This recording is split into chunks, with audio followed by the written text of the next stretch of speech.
ஆண்டவராகிய இயேசு கிறிஸ்துவின் நாமத்தில் உங்கள் யாவருக்கும் அன்பின் வாழ்த்துக்கள். இந்த நாளில் கூட மிக மிக முக்கியமான ஒரு செய்தி நாம் பார்க்க போகிறோம்.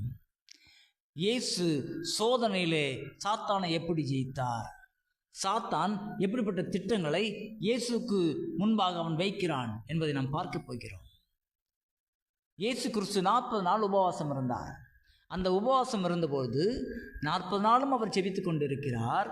அங்கே சாத்தானும் வீட்டிங்கில் இருக்கிறான்.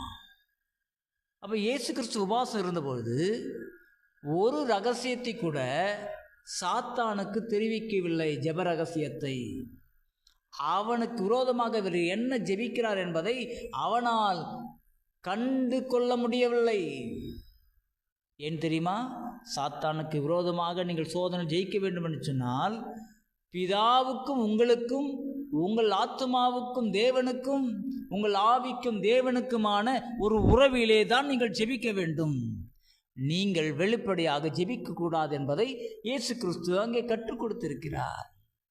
இரண்டாவது காரியம், அவன் அனைத்து இடங்களையும் பிசாசானவன் தேர்வு செய்கிறான் சோதிப்பதற்காக. ஆனால் இயேசு ஜெபிப்பதற்கான இடத்தை மட்டுமே தேர்வு செய்தார். அங்கே அவன் இயேசுவிடத்திலே அவர் உபவாசம் முடித்தவுடனே அவன் அக்கறையோடு வருகிறவனைப் போல வந்து என்ன செய்கிறான்? நீ தேவனுடைய குமாரனை ஆனால், நீ குமாரனாக இருந்தால் மட்டும் இந்த கல் அப்பமாகும்படி சொல்லும் அப்படின்னு. அப்போ நீங்களும் நானுமா இருந்தால் என்ன சொல்லியிருப்போம்? ஆமாம், நான் தேவகுமாரன் தான், பரலோகத்திலிருந்தான் வந்திருக்கிறேன், பிதாவினால் அனுப்பப்பட்டிருக்கிறேன், நிறைய விஷயங்கள் நம்ம பேசியிருப்போம்ல.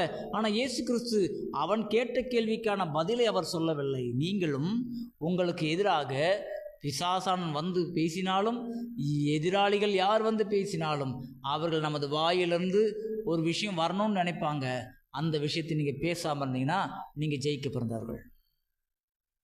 அப்போ இயேசு கிறிஸ்து அந்த இடத்துல இவன் பேசினதான வார்த்தைகள் எல்லாம் நான் உட்கொண்டால், இவன் பேசுகிறவருக்கு நான் கீழ்ப்படிந்தால் நான் என்ன செய்து விடுவேன்? மறித்து விடுவேன். அந்த வார்த்தையை கூட அவர் சொல்லாமல் மறைத்து, தேவனுடைய வாயிலிருந்து புறப்படுகிறான ஒவ்வொரு வார்த்தையினாலும் பிழைப்பான் என்று எழுதியிருக்கிறேன்னு சொன்ன உடனே, ஐயோ, நம்ம கொண்டு வந்ததான அந்த திட்டம் செத்து போயிடுவாங்கன்ட்டு அவருக்கு தெரியுது என்பதை அவன் உணர்ந்தவனாக அந்த திட்டத்தை விட்டு அடுத்த திட்டத்துக்கு அவன் கடந்து செல்கிறான்.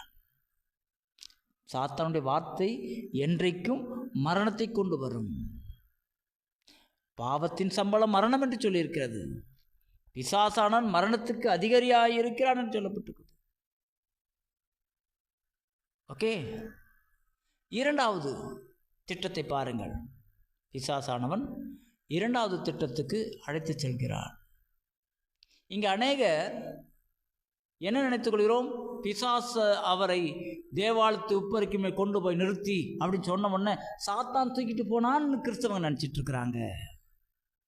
பிசாசானவன் தேவனை தொட முடியாது. என்னன்னா, இப்போ ஒரு மேட்ச் நடக்குது, இந்த இடத்துக்கு வந்துடுங்க, இந்த கிரவுண்டில் மேட்ச்சு அப்படின்னு ஒரு டீம் இன்னொரு டீமை கூப்பிடுவாங்க. அப்போது இவங்க அவங்கள அழைச்சிருக்கிறாங்க, அந்த இடத்துக்கு போய் இவங்க விளையாடுறாங்க. அதே போல் தான் சாத்தான் தேவாலயத்து உப்பரிக்கின் மேலே அடுத்த சோதனை அப்படின்னு சொன்னால் ஆண்டவர் அங்கே போய் நிற்கிறார். அங்கே அவன் என்ன பிளான் கொண்டு வரான்? ஏசப்பாவை இங்கேயும் என்ன செய்யணும்? அழிக்கணும். எப்படி அழிக்கணும்? மேலேருந்து ஒரு கீழே குதிக்கணும்.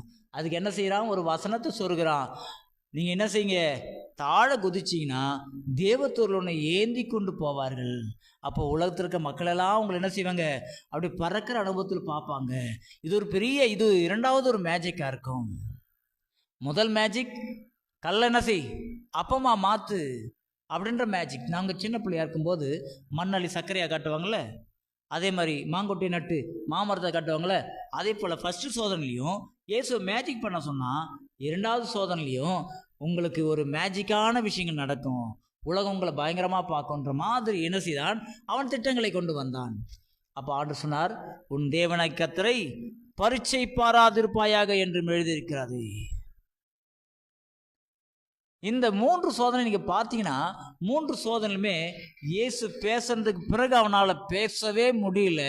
அடுத்த எதிர்த்து வார்த்தை அவனால் பேச முடியாது.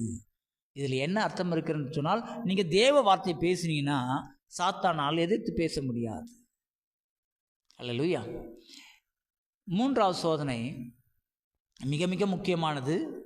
இதில் இயேசு கிறிஸ்து ஒரு மிகவும் உயர்ந்த மலையின் மேல் கொண்டு போய் அங்கே இருக்கிறார். சாத்தானும் அங்கே வருகிறான்.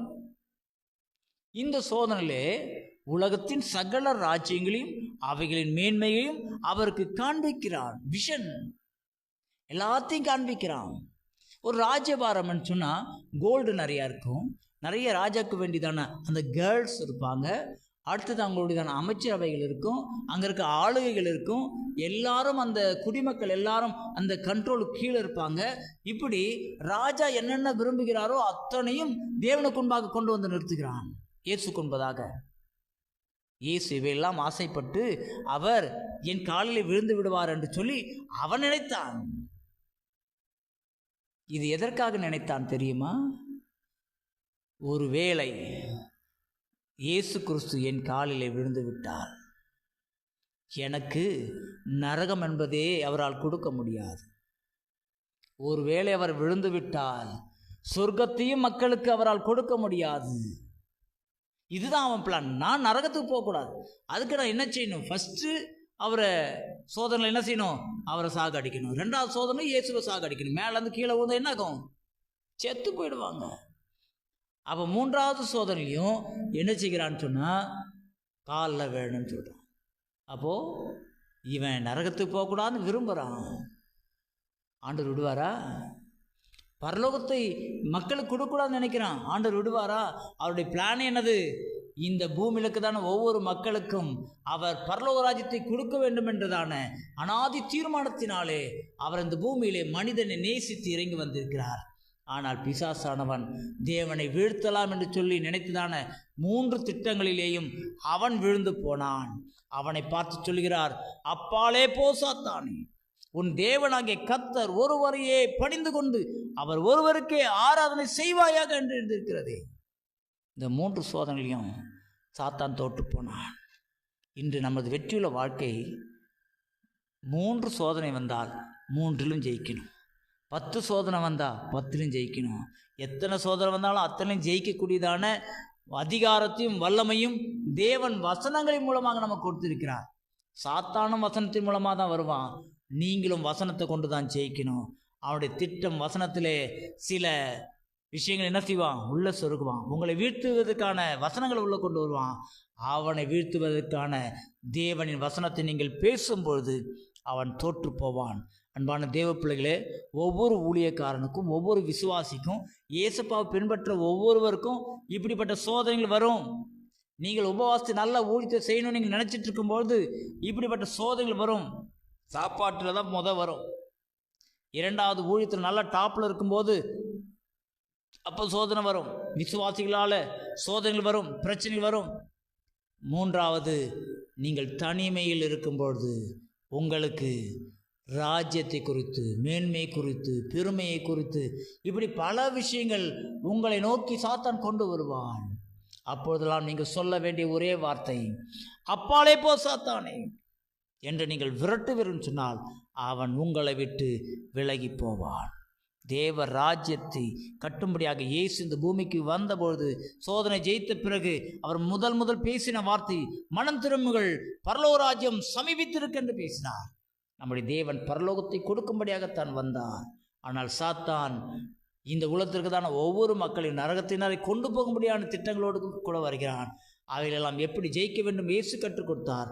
ஆகவே நீங்களும் ஜெயித்திடுங்கள், ஜெய வாழ்வை பெற்றிடுங்கள். கர்த்தர் உங்கள் ஒவ்வொருவரையும் ஆஸ்வதிப்பாராக. நாம் ஜெயிப்போம், கர்த்தர் நம்மை ஆஸ்வதிப்பார்.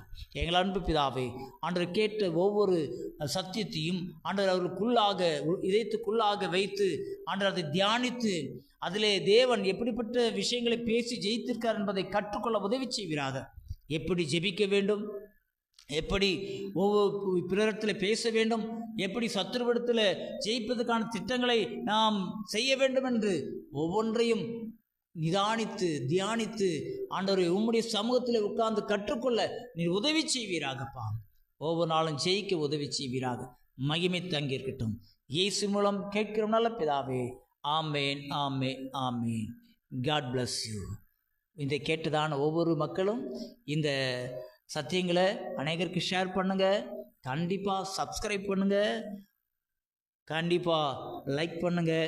தேவன் உங்களை கொண்டு ஆசீர்வாதமான காரியங்களை செய்வார்.